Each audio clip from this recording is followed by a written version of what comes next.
Good afternoon and a very warm welcome to all the participants joining us today.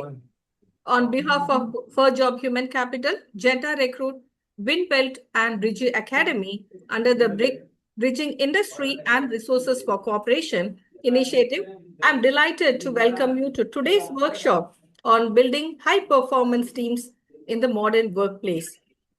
As rightly said by Patrick, not finance, not strategy, not technology. It is teamwork that remains the ultimate competitive advantage. In today's rapidly changing business environment, organizations succeed not merely because of great strategies, but because of high-performing teams that collaborate, innovate, and deliver results consistently.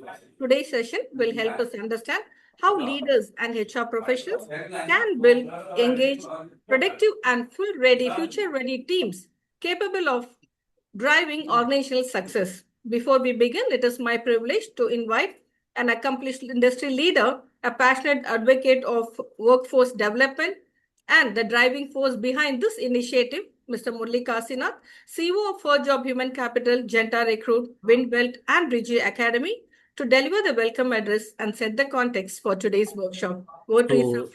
Yeah, thank you, ma'am. Thank you for your kind introduction. And I'm happy to be part of this initiative. And very good afternoon to all participant, industry professionals, HR leaders, and entrepreneurs and students who joining this forum. So it's give me immense pleasure to welcome each one of you for this workshop, building high performance team in the modern workforce, which is a relevant team which was being suggested by most of the participants who attended the workshop. So we will be searching for like a right kind of speaker who can deliver a practical knowledge to you guys. So we found out Megha Srikanth, who is an influential speaker and a practitioner and who is running a successful organization. You maybe have got all the details in your mail inbox and WhatsApp message also we have shared with you. So he is with us today. I am welcoming Megha Srikanth for this, this noble platform. As my team have informed you earlier, it is it is the objective to connect between the industries and resource for cooperation. The idea behind this, the industries is the need of some resource person like you, and we are trying to bridge between the industries and the professionals, because these were a lot of industrial leaders and industrial professionals I keep on joining. So I welcome you, Megha Srikanth. So first job human capital, Zenta Recruit and Bridgy Academy, and Windbelt. These are the combination of the various initiative which is supporting and sponsoring this kind of initiative. I would like to thank to all these team members also. So we strongly believe that organization grows only when people grow. While technology, systems and process are important, sustainable success is ultimately driven by teams that are aligned, engaged and continue to be a shared purpose. The belief is the foundation of our BARC initiative. As I say, bridging industries and resource for cooperation. Through BARC, we strive to create a meaningful collaboration between industries, experts, organization, and educational institutions and professionals. Our objective is simple: bringing together you all, bringing together the knowledge, bringing together the experience, and bringing together the opportunity with the help of you all. So today's session is another step in the direction. Past 2.5 years we are running this show. Various noble speaker have attended this program. We participated in this session. We are privileged to have an accomplished leadership and learning expert who will share practical insight, as I told earlier, and building strong teams, enhancing, and creating a culture of performance excellency. I encourage all participants to actively engage, reflect, ask questions, and take away ideas that can be applied immediately and your professional journey. Thank you for being part of this learning community. I wish you all an enriched and impactful session. Again, I urge you, please suggest some, suggest some topic for upcoming session also. As you all aware that this entire, program has been designed by the participant, supported by all the, current and previous speakers. And, so please give the suggestion, feel free to, give your feedback and support us for this taking this initiative in a bigger way. Thank you all. Thank you, Megha Srikanth, once again. Santhi ma'am, thank you. Madan, thank you, Madan. Thank you, sir, for those inspiring words. It is now my privilege to introduce our distinguished speaker for today's session. We are honored to have with us Ms. Megha Srikanth, founder and CEO of Niche Corp Solutions Private Limited. Ms. Megha is a seasoned learning and development professional, leadership coach, and organizational transformation expert with over 16 years of experience helping individuals and organizations unlock their full potential. She is a licensed practitioner of motivational maps, an ICF Associate Certified Coach, a certified Thomas PPA practitioner, and a facilitator certified by prestigious DDI Institute. She also holds a Train the Trainer certification from Dale Carnegie Institute and a TKT certification from the University of Cambridge. Through her extensive work across industries, she has successfully facilitated leadership development initiatives, employee engagement programs, coaching interventions, and culture transformation projects that have helped organizations build stronger and more productive teams. Her passion lies in empowering people to discover their strength, enhance their leadership capabilities, and achieve peak performance. Today, she will be sharing valuable insights on how organizations can build high-performance teams that thrive in today's dynamic workplace. Please join me in extending a warm welcome to Ms. Megha Srikanth. Ma'am, over to you, please. Thank you so much, Shanti, and thank you so much, Murli sir. It was a very wonderful introduction. Thank you a lot. Good afternoon, everyone. Firstly, I would like to thank First Job Human Capital, EIRC, Zenta Recruit, Windbelt for inviting me and considering that I would be able to share some experiences. So I have spent over 17 years working across learning, leadership development, talent, and organizational capability. And one question has always followed me throughout my career. Why do some teams perform extraordinarily well and while others, equal capable teams, still struggle? So today, I do not want this session to be another engagement activities or team building exercise or what we could do in terms of engagement. We will not look at that. I probably would want to explore something deeper with you. So I want us to talk about the invisible drivers of performance. Yeah. So with that, I would like to start with a question to all leaders in the room. Okay, so think about your highest performing employee. Now take 30 seconds. Think about somebody who's really good in performing. Okay, you don't have to name them. You just have to think about. Okay, now think about another employee who is equally skilled, equally experienced, and equally qualified, yet they don't perform at the same level. Okay.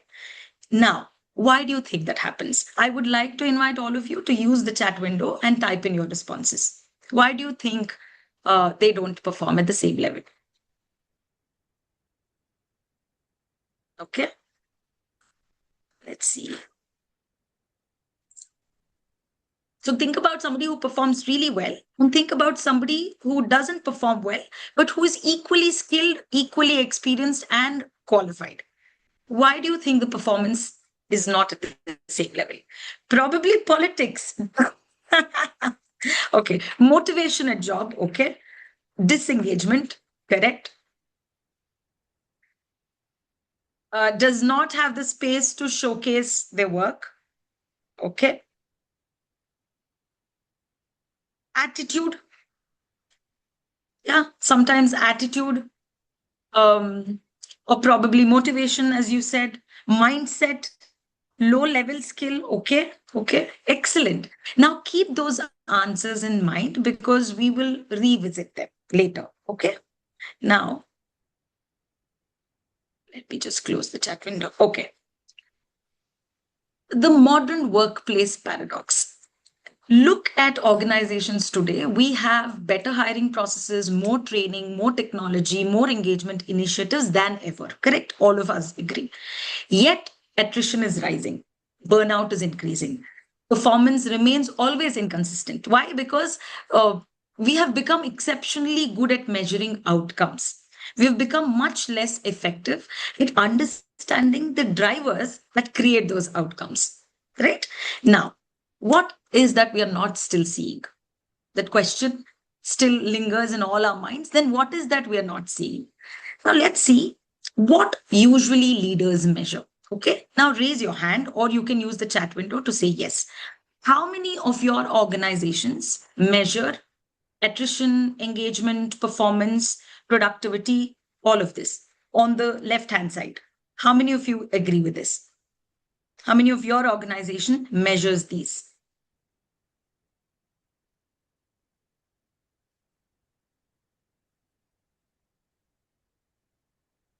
Okay, let me see. Yes. Yes, we do partially. Okay. Okay. Thank you, Preeti. Now, how many of us are measuring the right-hand side parameters? Energy, motivation, role alignment, psychological commitment. Any organization today, please raise your hands if any of you are measuring these. Anybody? Preeti, I will consider that you have raised the hand for the first one, correct? Role alignment. Wonderful. Wonderful. That's nice to hear. So, this is the visibility gap that we are going to talk about, right? So, when organizations just measure attrition, engagement, performance, and productivity, what happens is they are not measuring what actually drives performance, correct? Now, performance is an outcome. How many of you disagree with this? That performance is not an outcome. Anyone? Okay. Performance doesn't happen by accident. We all know. Performance is an outcome, which means, and every outcome has some or the other drivers behind it. But the challenge is most organizations measure symptoms. Like fever is a symptom. Actually, you might have a stomach issue, right? So we actually measure symptoms. Very few measure what's the cause, right? We don't measure the cause always. Now, let's look at the most important thing, which is performance. What, in according to you, what is performance? I would like to ask this question to everybody. What, according to you, is performance? You can use the chat window, quickly type in your answers. Whatever you think is performance, skill or uh, competency or talent, whatever. Given task is completed as per the target. So whatever is told, if somebody using your skills and knowledge to, okay, quality of work, improve the way we work. Okay. Performance is that. Let's see what performance is. And tell me if you don't agree with this. So performance is equal to capability. And when I say capability, it is, can they do it? The skills, the knowledge, and competence to get the job done, right? And then clarity. So, do they know what success looks like? Do they have a clear direction, clear goal, priority, and expectation, right? And then motivation, which is very, very important. Do they want to keep doing it? We always measure capability. We always measure if there are goals defined. But what we don't see is, do they want to keep doing it? The internal drive, purpose, and energy to sustain the effort. So if we actually have to look at what performance is, a sustainable, high performance, then it is to do with, uh, all of these three together, coming together, where individuals and teams achieve and sustain these extraordinary results. Is there anyone who says no? There is something else to it. I can see, Shanti, there is somebody who has raised a hand. That's So, okay. And I think she has not. I request everybody to, unraise the hands because. I think it's good. Yeah, it's fine. All right.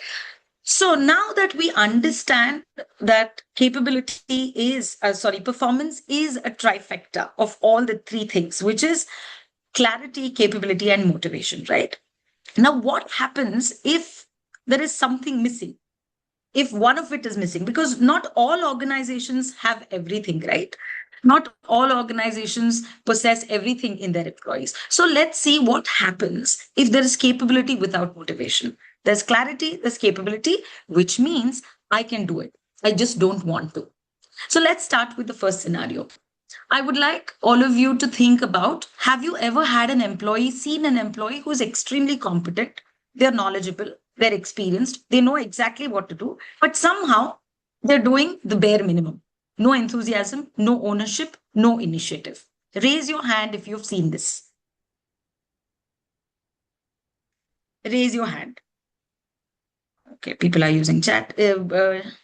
Yes. So there is a yes, Shanti? Okay, Yes. I will not be able to see. Okay, wonderful. So, Agree. this one is the biggest myth because we always think that anybody who is very, very capable, who is very experienced, they can actually do all the job, correct? So capability only answers one question. We assume that because someone is capable, they will automatically perform, which is not true. Can they do the job is the only answer that we get.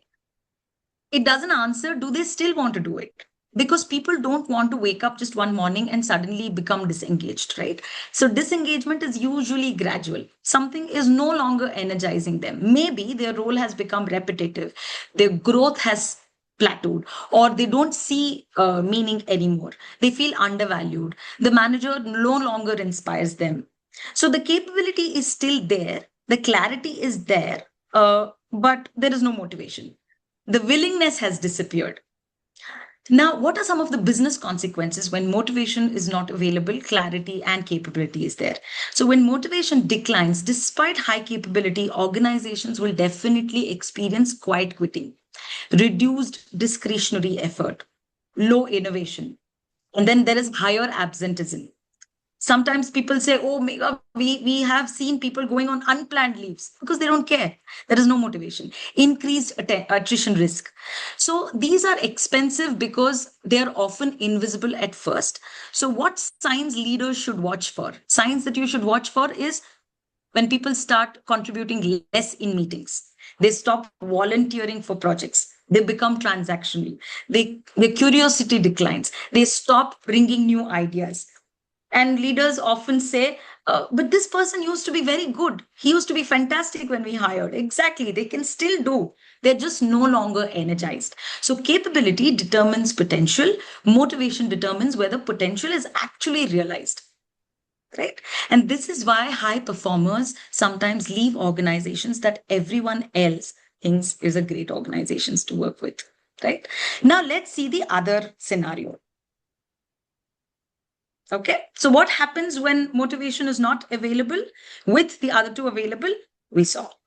Now let's see what happens without clarity. There is motivation, there is capability, but there is no clarity. Okay, now here, the sign that you could see is I want to perform, I just don't know where to focus. Now let's look at the opposite problem. Another question. Have you ever seen someone who was highly energetic before, but then suddenly there is something and they stop performing? Positive attitude, great intentions, highly committed, but 6 months later they're struggling. Not because they don't care, they're actually trying too hard. Have you seen this scenario? Let me Let's see. Okay. It is also the comfort zone that they get into. Okay. That's an interesting perspective. But why do they get into that comfort zone? It's not the comfort zone. It's just that they feel that whatever they're getting, it's enough for them. So when we discover motivational maps, you will know why certain people behave the way they do. Okay. So 6 months, no, all of you agree with this. So after 6 months, what happens? They're actually trying too hard because this is motivation without clarity. They are energized. The person is energized, but they are unclear. They don't really know. What happens when highly motivated people lack direction? Another question to all of you. What happens when highly motivated people lack direction?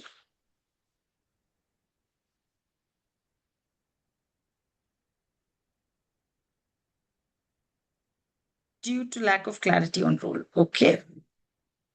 They lose motivation itself. Okay. They become quiet and they stop contributing. Or they move out. Okay. Wonderful. Yes. So frustration, duplication, or rework, chaos, burnout. Exactly. So people are willing, they're trying, but priorities aren't clear. They want to work, but they don't know. So the consequences for business here would be this leads to misaligned effort. When I say misaligned effort, people are pulling two things in different directions. Constant firefighting, duplication of work, poor prioritization. There are a lot of team conflicts, burnout. Why? Because there is motivation, there is capability, but there is clarity, but there is no capability. Correct? Now, what are some of the signs that leaders should watch for? So, some signs where people should watch for is people keep seeking clarification. Teams pull in different directions. Employee work hard, but outcomes are always inconsistent. Rework kind of increases. Priorities constantly shift. So, you will hear statements like, I thought that's what you wanted. It's not something you wanted. Okay. I wasn't aware that this has changed. I wasn't sure this was my priority or this was my job. When you hear these things, you should know that okay, there's capability, there's motivation. They don't have clarity, because of which somebody rightly mentioned, then motivation could also dip. So energy without direction doesn't create performance, it creates chaos. Now, this is why role clarity is one of the strongest predictors of sustainable performance. If you agree, just type in a yes.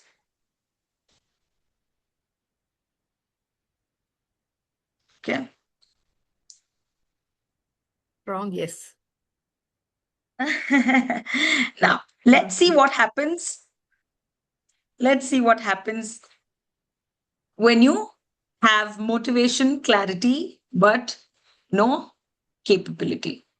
Clarity without capability. So this is like, I know what to do, I just don't know how. Now let's look at the third scenario. Another question to all of you. This one is extremely common in growing companies, according to my experience. However,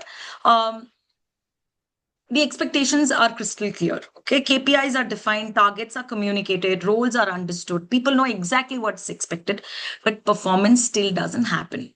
Why? Because capability is missing. How many of you have promoted someone because they were excellent individual contributors? Raise your hands, please. How many of you have promoted someone because they were excellent individual contributors? Okay. And then suddenly they struggle as leaders. This happens everywhere, I have heard. Why? Because the person understands the expectations, but they haven't developed the skills yet. The willingness is there, the clarity is there, but capability hasn't caught up. Most of the common scenarios. So, what are some of the business consequences? This creates stress, a lot of confidence issues, and self doubt, performance anxiety, reduced engagement, burnout risk. Because people want to succeed, but they feel they're constantly falling short of something. So, what signs leaders should watch for? So, some early signs that leaders could watch for is excessive dependence on managers, hesitation in decision making, avoidance of taking more responsibilities, delayed execution, lack of confidence, overworking to compensate. So, you will hear statements like, I don't think I'm ready, I need more support. I will do it later. I sometimes feel overwhelmed, too much work. These are some of the statements that you will see. So now, I'm sorry.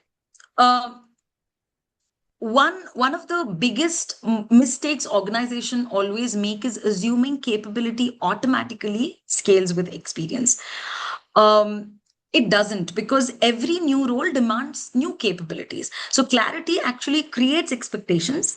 Capability creates confidence. Now, confidence is one of the most underrated drivers of sustained performance. Right. So if capability alone isn't enough, and motivation alone isn't enough, and clarity alone isn't enough, then what actually creates sustainable performance? What do you think sustainable performance need? All the three, right? It needs all the three. So what happens if one of it is missing, or if the motivation factor is missing? So let's see the cost of motivation behind, cost of motivation blind spots where usually leaders miss out. Recently, we actually saw a survey conducted by Gallup, which estimates that disengagement costs the global economy trillions of dollars. But here's my perspective, because a lot of organizations have these engagement surveys, pulse check, that check, this check, but engagement is often the symptom. Sorry, I said what I said. Engagement is often the symptom. Motivation is frequently the cause. People rarely disengage overnight. Have you seen someone disengage overnight? They don't. They slowly disconnect. So why they slowly disconnect? Because something has not been happening for some time. Correct? Now, what is this motivation visibility gap? So if you see this, it summarizes. Most organizations know who performs because we are very good in measuring outcomes, performance, attrition, engagement survey, etc. But very few know why they perform. Right? And if we don't know why performance happens the way these people perform, we can't reliably reproduce it. If we don't know why something has happened the way it is happening, how can we reproduce it to tell others that this is how high performance is done? Correct? So now let me introduce all of you to motivational maps. So how do we make motivation visible? So all of this, I think the last 20 minutes we discussed about the challenge that leadership go through, or how can we make motivation visible was a question, right? So this is where motivational map comes in. So motivational maps is an internationally recognized tool. It's an ISO accredited diagnostic that measures what genuinely drives people at work. Notice something very important. It doesn't measure personality. So most of you, if you think that this is like DISC, it's like MBTI, it's like Hogan, it's like 360. No, it is not. So it doesn't measure personality. It doesn't measure capability. It doesn't tell us whether someone is introvert or extrovert. Instead, it answers a different question altogether. What gives this person energy? Because if I understand what energizes people, I can better understand why they perform, why they disengage, why they stay, why they leave, why some roles energize some people and others drain them. I often tell this to leaders. People don't burn out only because they work too hard. They often burn out because they spend too much time doing work that conflicts with what naturally drives them. And that's what we are trying to make visible today through motivational maps. So, what is this? Uh, the 9 motivators exist in all of us. So, motivational maps is a psychometric assessment. It takes about 15-20 minutes. It has about 36 statements. So, what it assesses is the motivation that is hidden within all of us. These 9 motivators that you see exist in all of us, and there is nothing good or bad. None are right or wrong. We all are driven by a unique combination of these. The leadership challenge is most organizations assume that everyone wants the same thing. That's the problem. Because if you ask leaders, if you talk to very senior people, they say, I think it is the promotion, it is the hike, it is that. No. So each motivator tells you something. Now let's explore each motivator in detail. Okay. Now, there are 3 clusters. So the motivational map has been designed on science, which is they have used Maslow's hierarchy of needs. They have used Edgar Sheen's career anchors, and they have used Enneagram. Enneagram is a personality tool, and career anchors is a tool that predicts what is your anchor in terms of career. And Maslow's hierarchy of needs talks about what do you want in life in terms of motivation. So it's a combination of three. Now let's look at the first motivator under growth cluster, which is the searcher. So when I talk about searcher, these are people who seek meaning, purpose, and contribution. They need their work to matter. So people who have high searcher as their motivator, they want to know. They want to know, can I be the best? Why are we doing this? How does this make a difference? So you will often find searchers asking these kind of questions. What's the big picture? They're usually energized by purpose, impact, and meaningful contribution.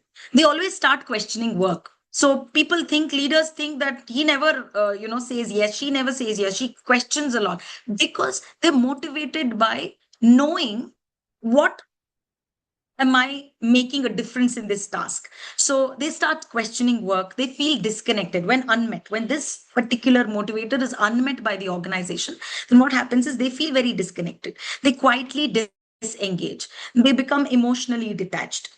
Early signs for leaders to spot if these people, those high searcher people, are actually demotivated is when they stop participating in discussions, questions priorities frequently, shows lower enthusiasm, and they always keep saying that I don't see the purpose anymore. Maybe. Now the next motivator under growth cluster is creator. So creators are people who seek innovation and new possibilities. Creators love possibilities. They enjoy experimentation. They want to improve things. They dislike repetitive work. Now, one of the high motivators is creator.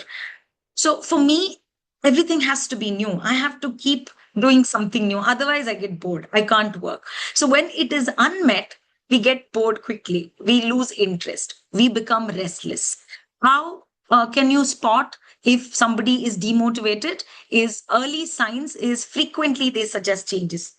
No, we'll do this, we'll do that. Gets frustrated by bureaucracy. These people are somebody who gets frustrated by bureaucracy. They seem distracted and they appear disengaged in repetitive meetings. So you'll often hear, why can't we actually do this differently?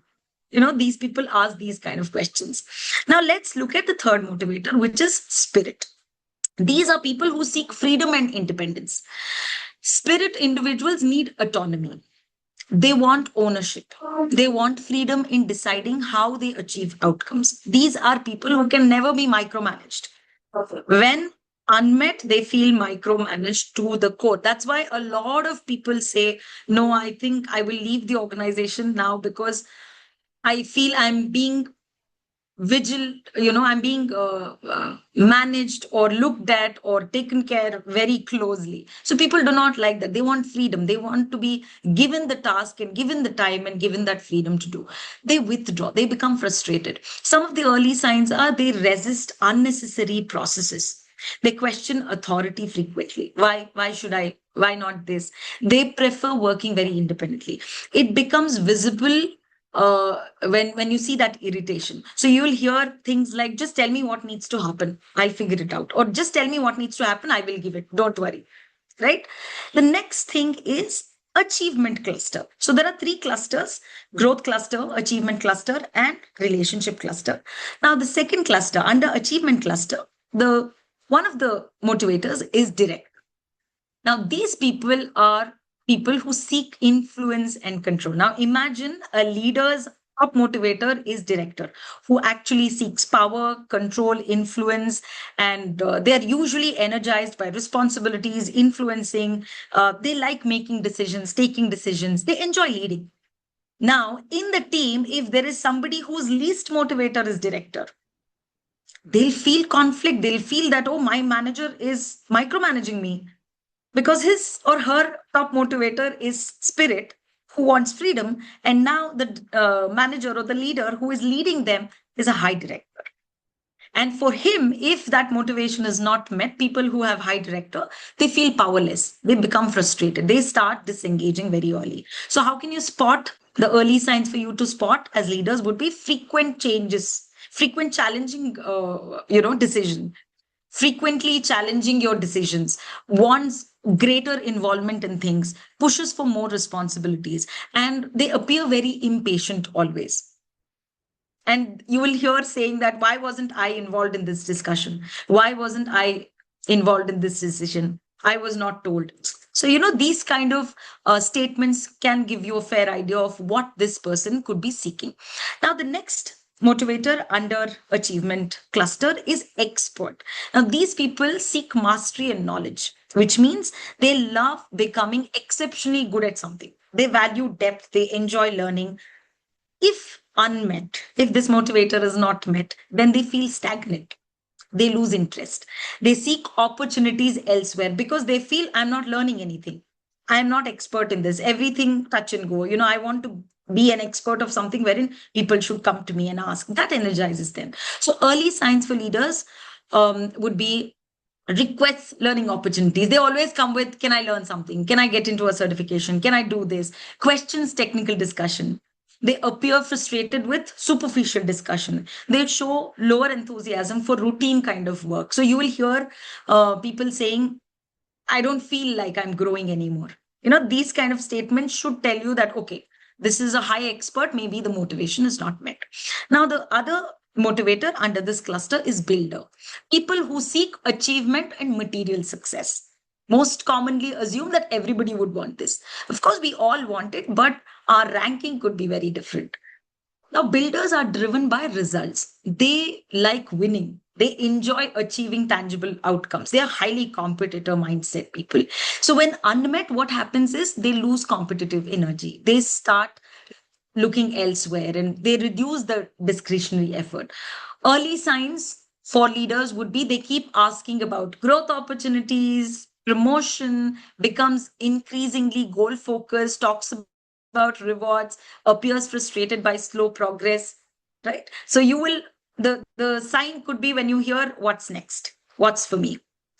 Now, the other cluster, the last cluster, which is relationship motivators. Now, under this cluster, we again have three different motivators. The first one being friend. Now, friend, people who are highly driven by this motivator is somebody who seeks belonging, relationships. Friends are relationship oriented. Have you heard people say, hey, I love my company because I've built a nice connection. I really enjoy. So they are people. Now, somebody I think answered saying that they would have got into the comfort zone. Yeah, the comfort is they're probably driven by this cluster and it's being met. The organization has created a nice environment. They feel like it's a family and they're energized and they be there. So they want connection. They thrive in collaborative environments. What happens when unmet? They feel isolated. They withdraw from things. They become emotionally disconnected. What are some of the early signs? Less participation, reduced collaboration, appears quieter than usual. They avoid social interactions. You might feel them telling you, I don't feel like, or I don't feel connected to my team anymore, something like that. The last one is star. Sorry. Star.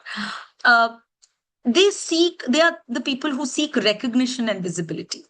Starts enjoying when they are recognized. They enjoy being appreciated. They want their contributions to be seen. So these are people who will be very happy if you send an appreciation email where everybody is marked.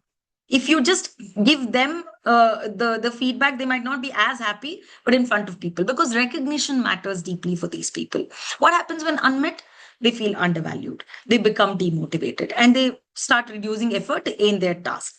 So early signs for leaders would be when they start frequently seeking feedback.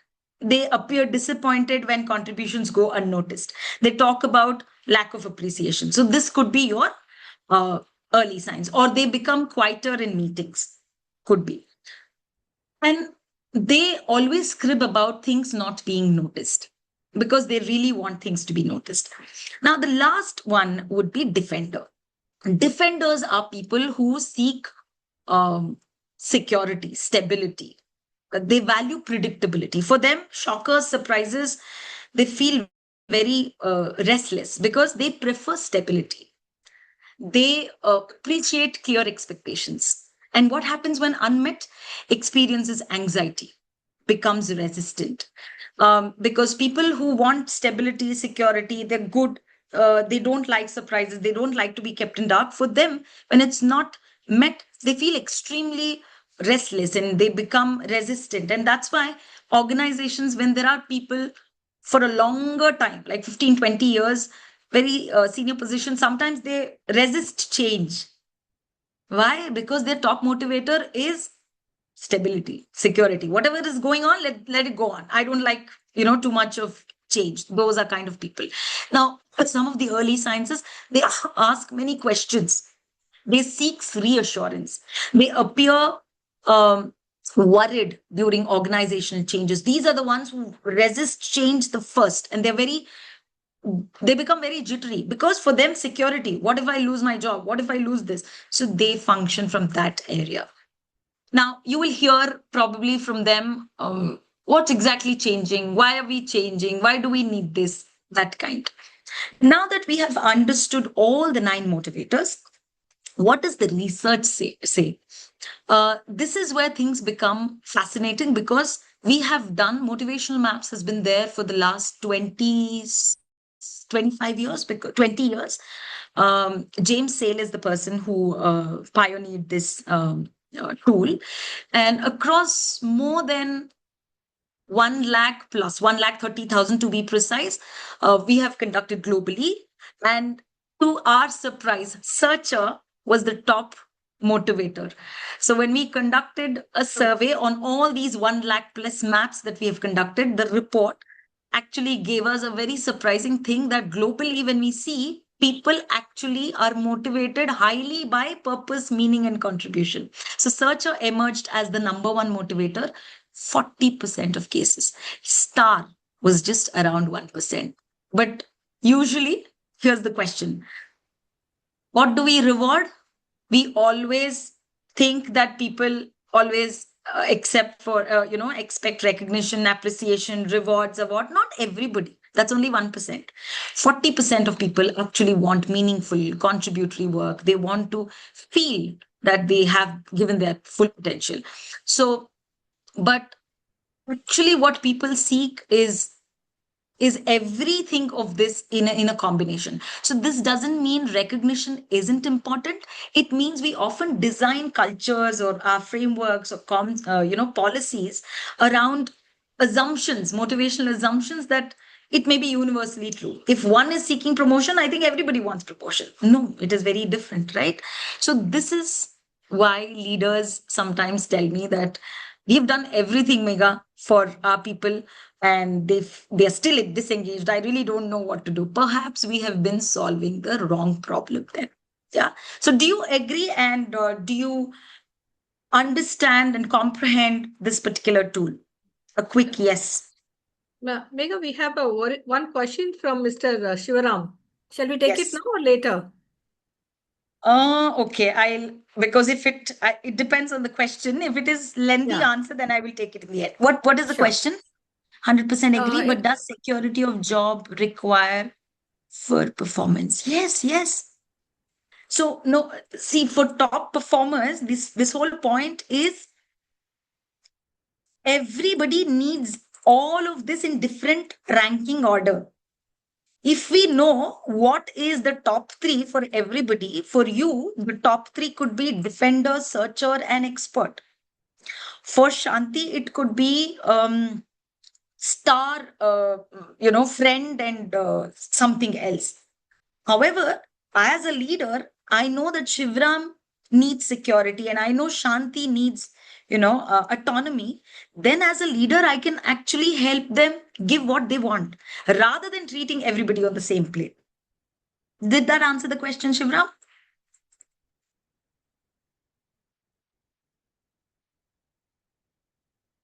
Did that answer the question? Yes, thank you. Okay, wonderful. So any more questions? We will just make a note and we will take that in the end. Okay. Now, okay. So, now that we have seen searcher is something that actually 40% of the people who took this test said that what mattered to them was purpose or meaningful work or contribution. Now, let's understand the biggest motivation myth in organizations. Imagine I announce top performers will receive awards and will be featured in company newsletter. What happens? All the top motivators, who the star, the star motivator, whoever has their top motivators, one of the top motivators as star, they're all energized. The searcher will also appreciate it. But silently, they will ask, how does my work make a difference? Same reward, different response, right? Now, spirit and director. I tell both employees that I trust you, figure it out. The spirit is delighted because spirit needs freedom, they need autonomy. The director says, that's great, but what authority do I have? What is that I can do? What decisions I can take? So they are energized by having control and having those features of taking decisions and making those decisions, correct? Different interpretation. Now, what is the leadership challenge? And this is exactly why leaders today feel very difficult, because same leader, same team, same policies, yet completely different responses, because people don't experience work in the same way. We all experience work differently. And that's why understanding what motivates each person isn't just a nice to have, it's a leadership intelligence. Because whenever I talk about this tool, people say, oh, it's nice to have. No, I'm sorry, it's not nice to have. It is a leadership intelligence tool. I would actually encourage you to think about this in a dimension. What happens if people did not have this data? Think about it, so you will know. Now, who in your team comes to your mind when I describe this particular thing? Okay, after each motivator, just let's do this quickly and then probably we can move. So, who comes to your mind when I say spirit? Let's put this so that all of you just think. You don't have to answer, you don't have to give us answers, but think. Who comes to your mind when I say the expert? Because you would have seen people, and now that you understand what each of these motivators are valued, then you can quickly relate. Experts are people who keep energized by new trainings, new learnings, and new sort of things. Okay.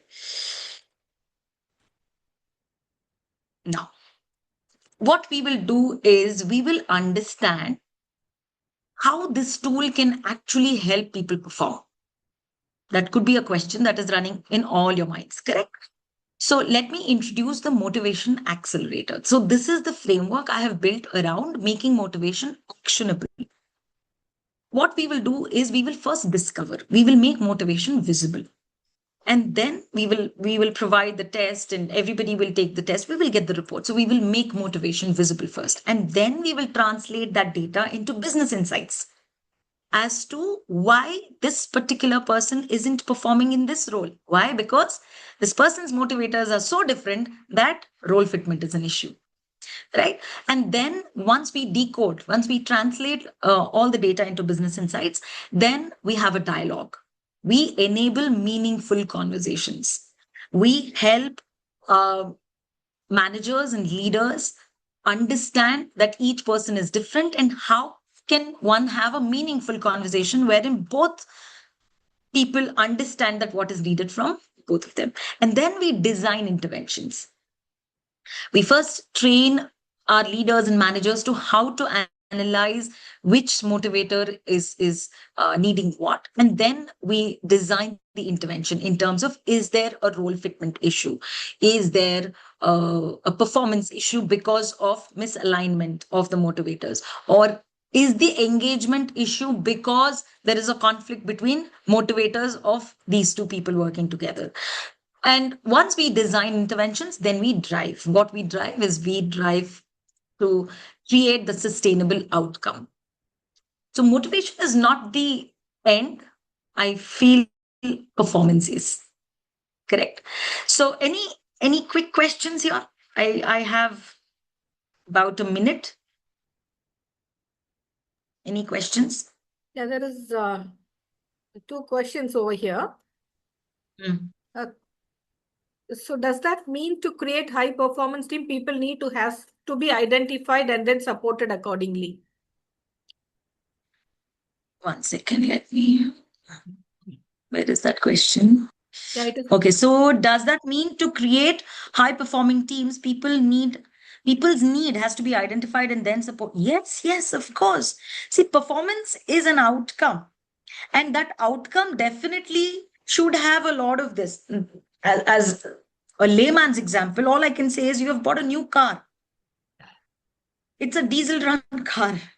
If you put petrol, it will not, right? So everybody's fuel is different. I work on petrol, somebody else works on diesel, somebody needs something else. So it is like the food. Unless you know, you will probably assume based on your belief system, experiences, or whatever, saying that, thinking that, this person probably needs this. Or our biases come into picture because of which we assume that it's a blanket approach, right? Okay. What is the other question? Did that answer the question, by the way? One second. Let me take another question.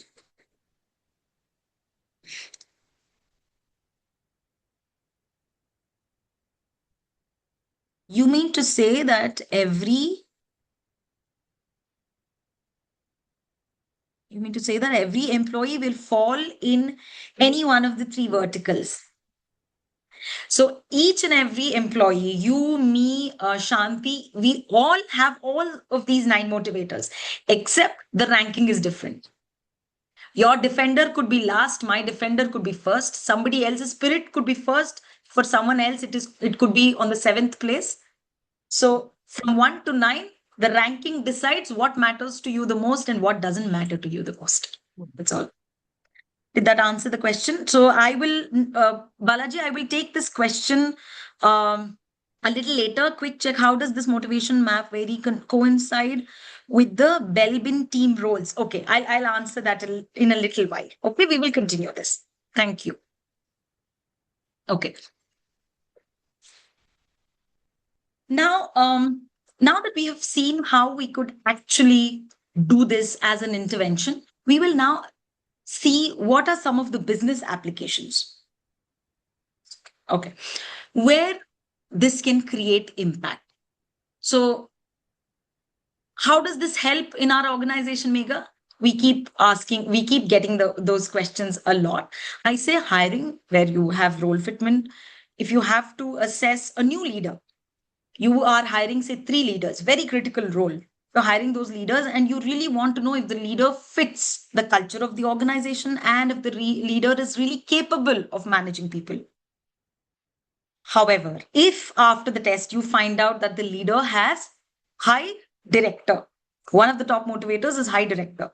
However, the team that he is going to lead will probably have 70% of high stars, or say, or searcher or spirit, where they need freedom, they need a relationship to be good. So that will create a conflict. Now, again, these situations are very common because when there is a new leadership change, new leader comes in, automatically something happens and the team starts performing very badly. Why? It is not that suddenly something has happened. It could be because of a conflict. And we are not talking about person as a problem. We are just talking about all of us want different things in life. Our personality differs. So based on that, things differ. And talent development, succession planning. You can use this for succession planning to see if people are ready. Who is ready for bigger roles? Who is not ready yet?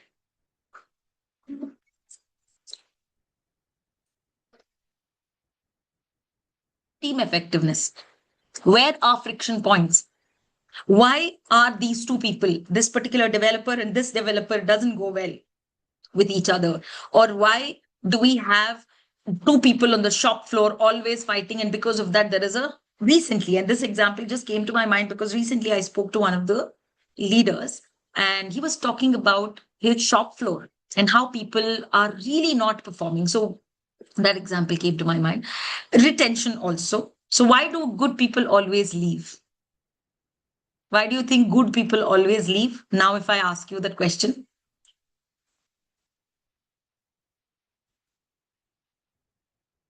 Anyone? Why do you think good people leave? They have all the capability, they have clarity, and they do not have motivation. Okay. Now, one second. Okay. Now, one reflection exercise that I would like to do with all of you, which is I would like to request all of you to think about one challenge in your organization right now. One challenge in your organization that you face. And ask if this could be actually a motivation visibility problem. And if you're comfortable, you could also put that in the chat window. What is that one biggest challenge in your organization today? You could use the chat window and help me understand what you're thinking, your responses, please.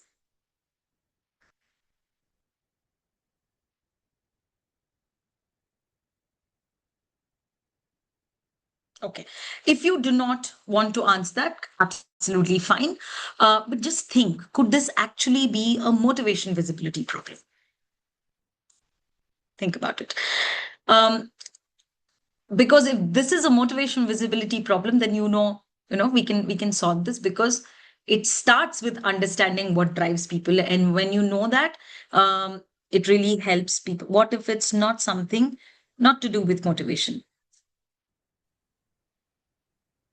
It can't be, because everything will come there, because most probably, and if you can tell me a scenario later, I mean, we will take this deeper question a little later, because most of the cases or examples that I've seen, you could take money, you could take conflicts with managers, you could take challenging work is not there, I don't have purpose.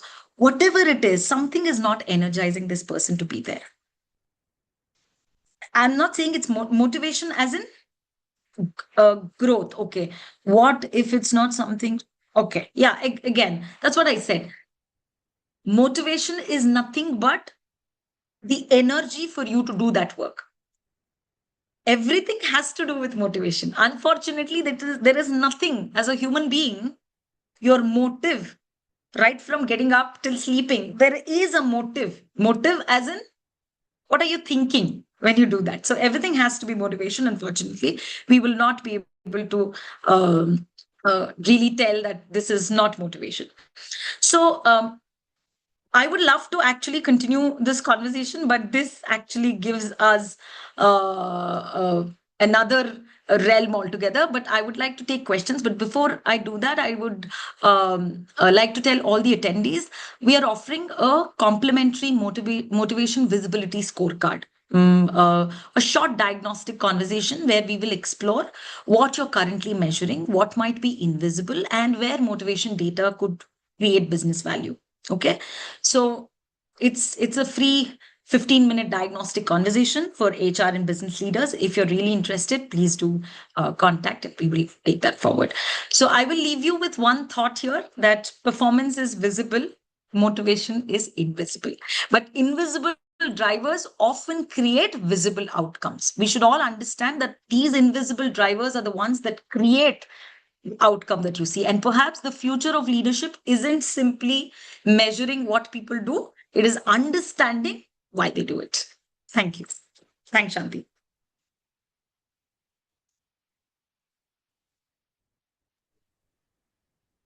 So we'll leave the floor for question and answer. We can request the participants to post their questions here now.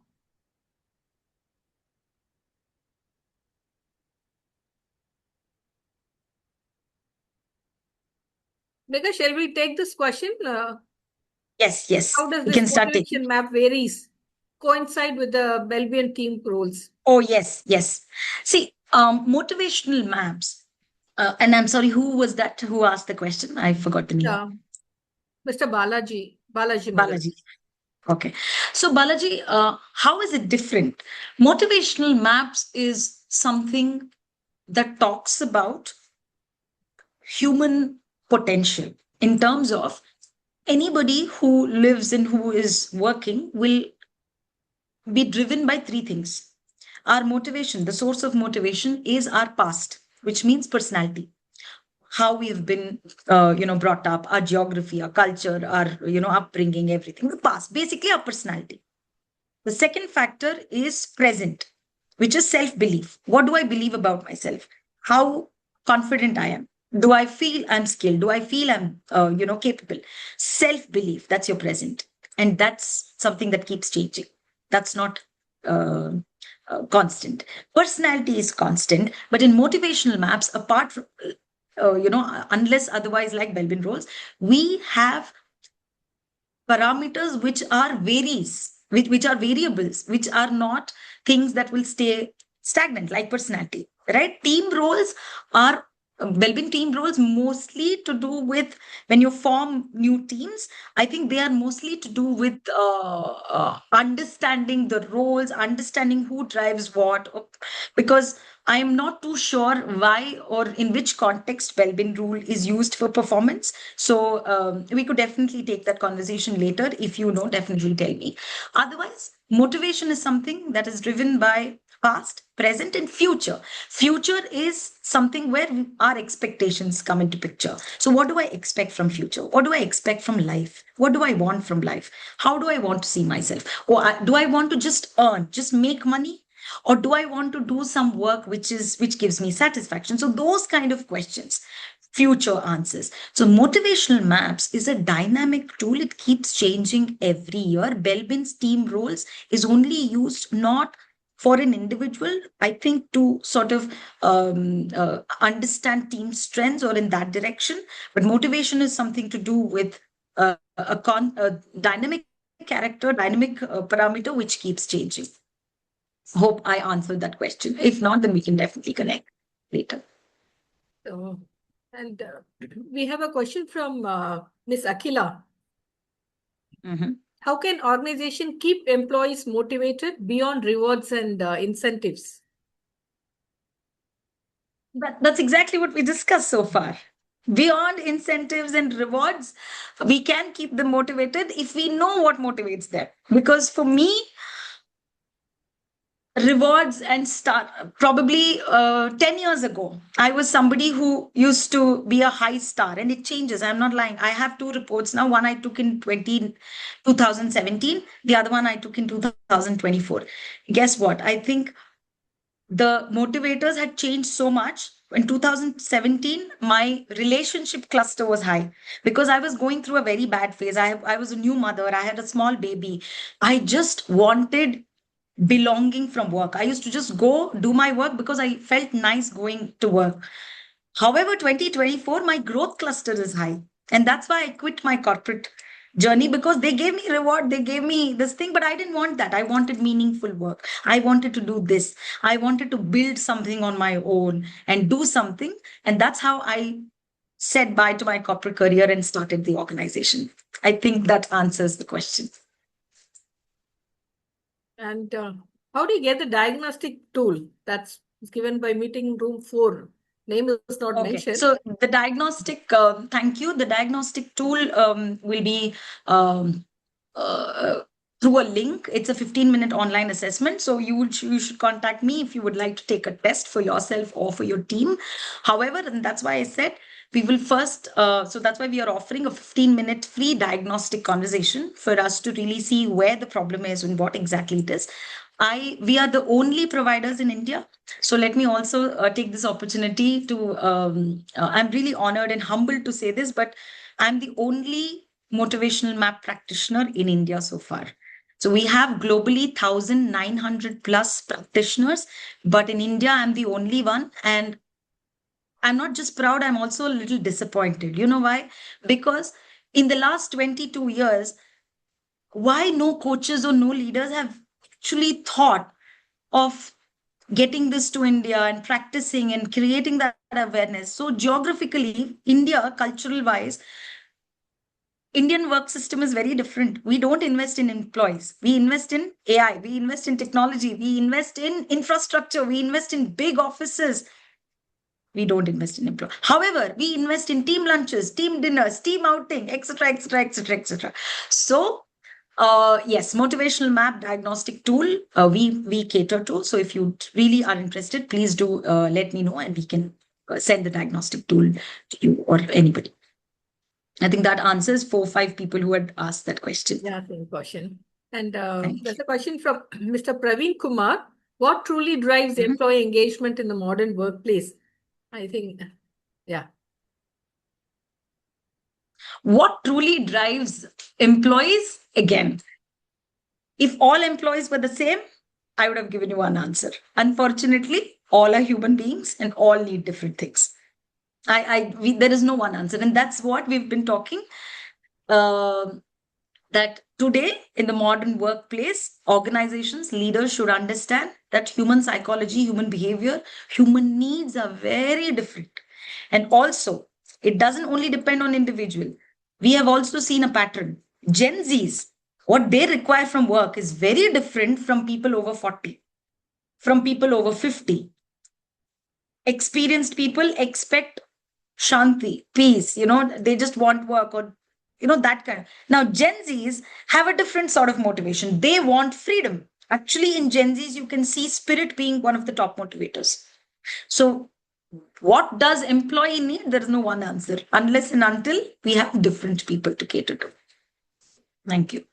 Thank you. Do you think doing a new intervention back to back would help? Now, I do have 2 more things. Oh, so sorry. What truly? Okay. Your feedback is valuable to us. Okay. To create high performing teams, do you think doing a new intervention back to back would help, or do you think we need to do an intervention, allow it to sync, measure the outcome, and then do another intervention? Of course, yeah, but what interventions? It depends on what intervention are you talking about. Now, motivational maps and disc, we do back to back because once we understand what drives this person, then we also want to know who is this person as a personality type. So we do 2 interventions, then collect all the information. I've done that also. We have done motivational maps and one more assessment, collected data together because it gives us more data, right? And that's how we have helped people restructure roles, restructure the functions, reduce attrition, performance issues, all of that. Because when we see data, when we see why Shivram versus Shanti or versus Preeti, why they take decisions the way they take. Why are they so different? Why is somebody so upfront in talking to people and why this person doesn't? Because this person really is driven by relationship. They like talking to people. That's why.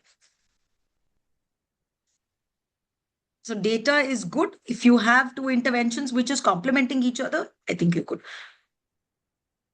Investment happens, but it is not translating to workplace. I didn't get this question. Yeah. Investment on people such as training. Yeah. Oh, okay. Oh, okay. Yes, sir. Shivram, I completely agree. Investment does happen. Yes, it doesn't translate. And that's why I always request people to, because these assessments are definitely, I cannot, reveal the price, but it is definitely less than your team lunches and pizza parties. So if you reduce that a little and then concentrate here, then I think you will get a fair idea of how scattered people's motivations are. Thank you. All right. I think we have answered almost all the questions. Yes. We are done with it, I think. Okay. Yeah. I'll just check above if any question is there. Sure. And I will just... one second. So for motivational diagnostic, if anyone is interested for the diagnostic or the visibility scorecard, whatever, here are my details.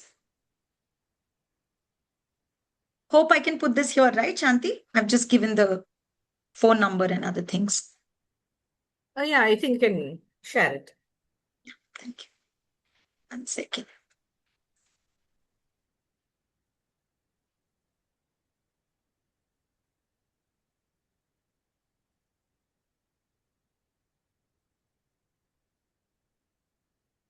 All right. we do have investment on people. Okay. Really useful session. Thank you. Yeah, I would also like to know how was the session? What was your experience? What was it like? Megha, if you can please let us know how we can get in touch with you for the tool. Sure. Um,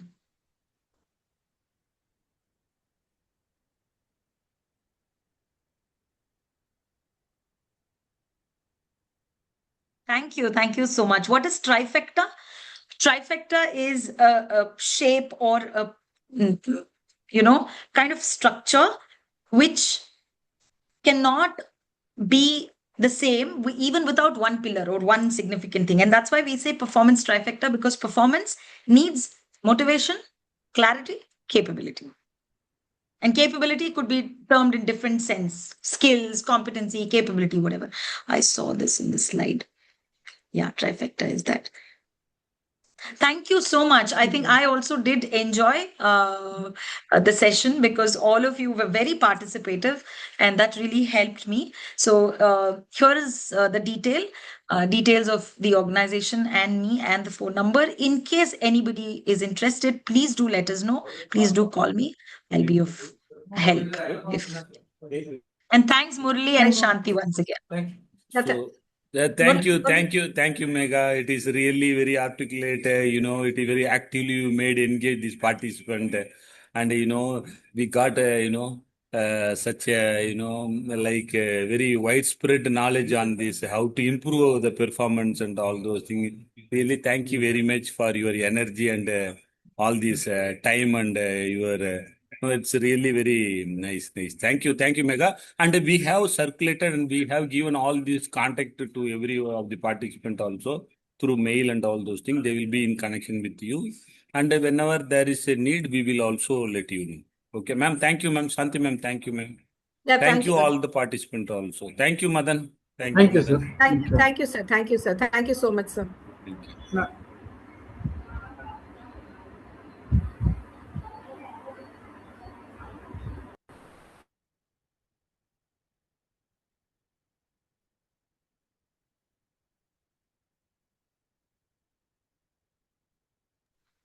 Shanti, if I can speak to you for 2 minutes. Yeah, yes, please. Okay. I'll just connect with you separately, or is it okay to have a chat? So you have my number, or I will call you. Yeah, sure. I will. I'll just text you. I'll text you. Yeah, thank you. Thank you so much. It was very nice. Thank you. It was a wonderful session. Enjoyed Thank that. you. I really wanted to ask you separately, so I thought I'll quickly call you. Sure. I'll give you a call now. Thank you so much. Yeah.